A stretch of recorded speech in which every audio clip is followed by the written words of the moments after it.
Hello दोस्तों, कैसे हैं आप सभी लोग। दोस्तों आज कुछ ऐसे मुद्दे पर बात करने जा रहा हूं। देखो भाई, आपको तो पता लग गया होगा, टॉपिक थोड़ा सा 4 दिन पहले का है, बट क्या हुआ, करंट कभी पुराने नहीं होते, सुना है ना। तो क्या पॉइंट है उसको समझने की कोशिश करना। दरअसल जिस वक्त की ये बात है जब ये धमकी दी गई है, अभी लगभग 4 दिन पहले की, जो यूरोपियन संघ है यानी कि जिसको हम ईयू बोल रहे हैं, इसका एक हाई रिप्रेजेंटेटिव है भाई, जिसका मैंने नाम रखा है छिला हुआ मुर्गा, है ना भाई। अब इस छिले हुए मुर्गे ने भारत के बारे में बहुत कुछ बोल दिया है इस ईयू के सम्मेलन में।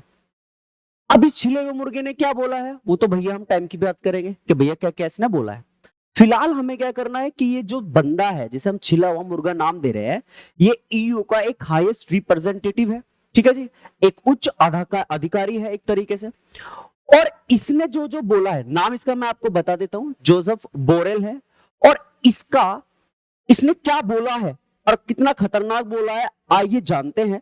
और एक चीज और, ये है उसका नाम, देखो दिख रहा है ना, ये है वो। तो लग रहा नहीं छिला हुआ मुर्गा, व्हाइट व्हाइट स्क्रीन वाला, कभी देखा हो तुमने, है ना ये। और इनके सामने बोलने लग रहा, इसे पता नहीं ये कौन है, ये इतना बड़ा डिप्लोमेट है कि बिट्टे कच्चा निकल जाएगा तुझे। यो इस चीज को मानने को क्या नहीं है, तैयार नहीं है। तो भैया ये जो छिला हुआ मुर्गा है इसका नाम है जोसेफ बोरेल। और आइए इस छिले हुए मुर्गे को तंदूर पे रखते हैं और धीमी आंच पर क्या करते हैं, पकाते हैं, ठीक है जी। आ जाओ। सबसे पहली चीज आप लोगों ने जान लिया कि ये कौन है भैया, ये ईयू यूरोपियन संघ का क्या है, एक हाई रिप्रेजेंटेटिव है। ईयू क्या है जान लेते हैं। दरअसल इन सारी सिचुएशन के पीछे मुद्दा क्या था, अभी आप जानोगे, है ना। क्योंकि ऐसा नहीं है कि अगर 4 दिन बाद ये न्यूज लेकर आऊं तो कुछ तो जोड़ के लाया हूंगा, है ना।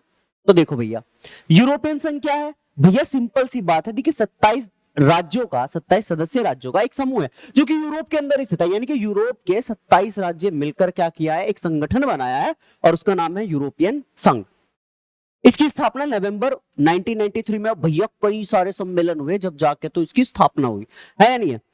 द यूरोपियन यूनियन जीडीपी, इसकी जो जीडीपी है ना 27 देशों की मिला के, वो लगभग 16.6 ट्रिलियन डॉलर की है 2022 के आंकड़ों के अनुसार।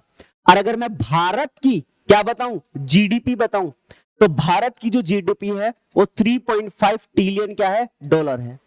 3.5, देखो इसकी है 16.6, भारत की कितनी है 3.5 ट्रिलियन डॉलर क्या है, भारत की जीडीपी है।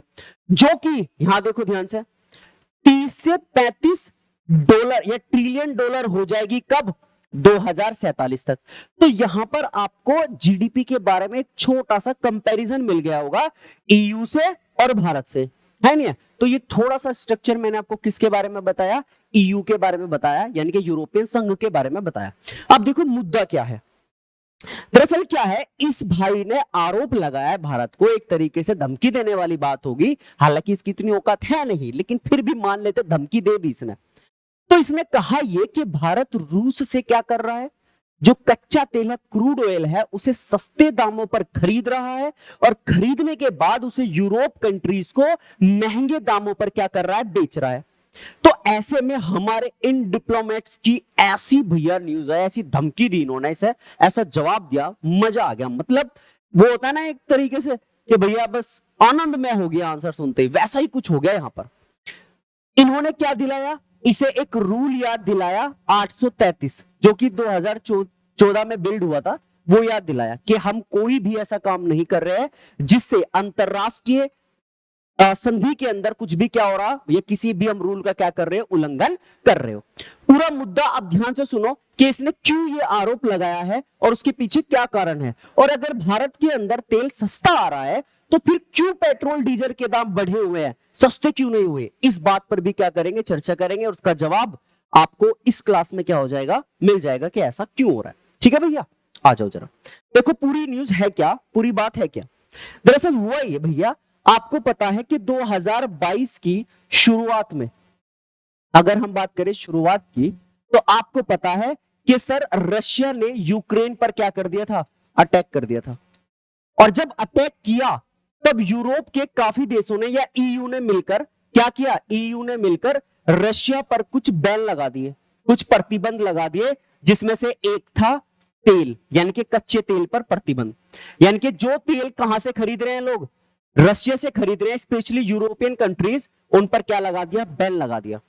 और ये बैन लगाने के पीछे मकसद था कि ब्रिटेन को आर्थिक हानि होगी और वो इस युद्ध से क्या हट जाएगा, पीछे हट जाएगा। लेकिन वो रशिया है बेटा, वो जहर खा के पैदा हुआ है, अगर उसके मुंह लगोगे कि तो तुम मर जाओगे, है कि नहीं। रशिया तो इस टाइप का बंदा है भाई, तो उस पर बैन लगा दिया। अब जब रशिया पर तेल का बैन लगा तो रशिया तेल किसको भेजे, तब आई भारत की बात। अब ध्यान से सुनो सर, 2022 की शुरुआत में हम क्या कर रहे हैं, जो रशिया है उससे जो कच्चा तेल है वो केवल 1% हम खरीद रहे हैं। कितना फीसदी भाई, केवल 1% हम परचेज कर रहे हैं, ठीक है जी। लेकिन 2022 के अंत तक, 2022 तक किसके अंत तक हमने क्या किया, अंत तक ये फीसदी बढ़कर 31% हो गया। यानी कि अब हम रशिया से कितना तेल इंपोर्ट करा रहे हैं, तब आंसर होगा 31% तेल इंपोर्ट करा रहे हैं। दरअसल जब रशिया के सामने ये बैन वाला चीज सामने आई कि रशिया ने जो यूरोप कंट्री है उन्होंने तेल पर बैन लगा दिया रशिया के, तब रशिया ने भारत से कांटेक्ट किया और कांटेक्ट करने के बाद भारत से कहा कि भैया हमारा तेल खरीद लो, हम आपको तेल सस्ते दामों पर देंगे। अब पॉइंट क्या हुआ, भारत ने मना कर दिया कि इतने तेल का भैया हम करेंगे क्या, और अगर आ भी गया तो भैया पैसे बहुत ज्यादा, खर्चा बहुत ज्यादा हो जाएगा हमारा। यार एक बात बताओ, जब हम दूसरे देश से तेल इंपोर्ट करा रहे हैं, आयात करा रहे हैं, तो शिपिंग चार्ज भी लगेगा, बीमा भी होगा कि अगर कुछ दुर्घटना हो गई तो बीमा, तो ये खर्चा दोनों कंट्री मिलकर उठाती है जिनके बीच में क्या चल रहा है, ट्रेडिंग चल रही है, व्यापार चल रहा है। तब रशिया क्या कहता है, भैया सब हम उठा लेंगे, इतना कि थारे पोर्ट पर आकर छोड़ देंगे तेल, थारी रिफाइनरी तक आकर छोड़ देंगे तेल, बस तुम तेल किसी तरीके से क्या कर लो, परचेस कर लो, हाँ कि ना। तो भारत ने ये तेल परचेस करना शुरू किया जिसकी प्रतिशतता 31% क्या हो गई, बढ़ गई। लेकिन लेकिन लेकिन लेकिन पॉइंट क्या है, ध्यान से सुनो।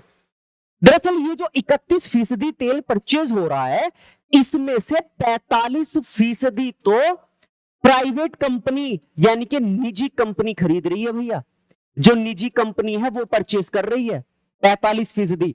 फॉर एग्जाम्पल आप कह सकते हो जैसे रिलायंस है, जैसे क्या है, रिलायंस एक नयारा करके है, एक नयारा करके है वो खरीद रही है, नयारा करके है वो खरीद रही है, नयारा लिखना, एक नयारा करके है वो खरीद रही है, पहले गुजरात में थी। और इस नयारा का ना, नयारा का सीधा रिलेशन है रशिया के साथ, लगभग 105 करोड़ पर कुछ क्या हुए हैं, हस्ताक्षर हुए हैं। तो फुल्ली क्या है, एक तरीके से पूरी की पूरी कंपनी पर किसका प्रभाव ज्यादा है, रशिया का प्रभाव ज्यादा है। तो एक रिलायंस खरीद रहा है और एक नयारा खरीद रहे हैं, ये दो कंपनियां 45% रशिया से तेल क्या करा रही है, इंपोर्ट करा रही है, आयात करा रही है। बाकी भारत की कौन सी कंपनी है, यहां देखो, बाकी भारत की ये दोनों तो होगी रिलायंस और ये होगी नयारा, ये दोनों की दोनों कितना 45, कितना प्रतिशत, 45% क्या कर रही है, ऑयल इंपोर्ट करा रही है रशिया से। बाकी का इन तीनों के पास, यानी कि इंडियन ऑयल, हिंदुस्तान पेट्रोलियम और भारत पेट्रोलियम के पास जा रहा है, हाँ कि ना। अब जरा पीछे आओ, यहां आओ जरा, अब एक बार बताओ, जब 45% ये परचेज कर रहे हैं दोनों के दोनों, तो इस 45% के अंदर एक बार बताओ, इन्होंने रशिया से तेल मंगाया और उसको रिफाइनरी के थ्रू रिफाइन किया अच्छे से, और उसको पेट्रोल या डीजल या फिर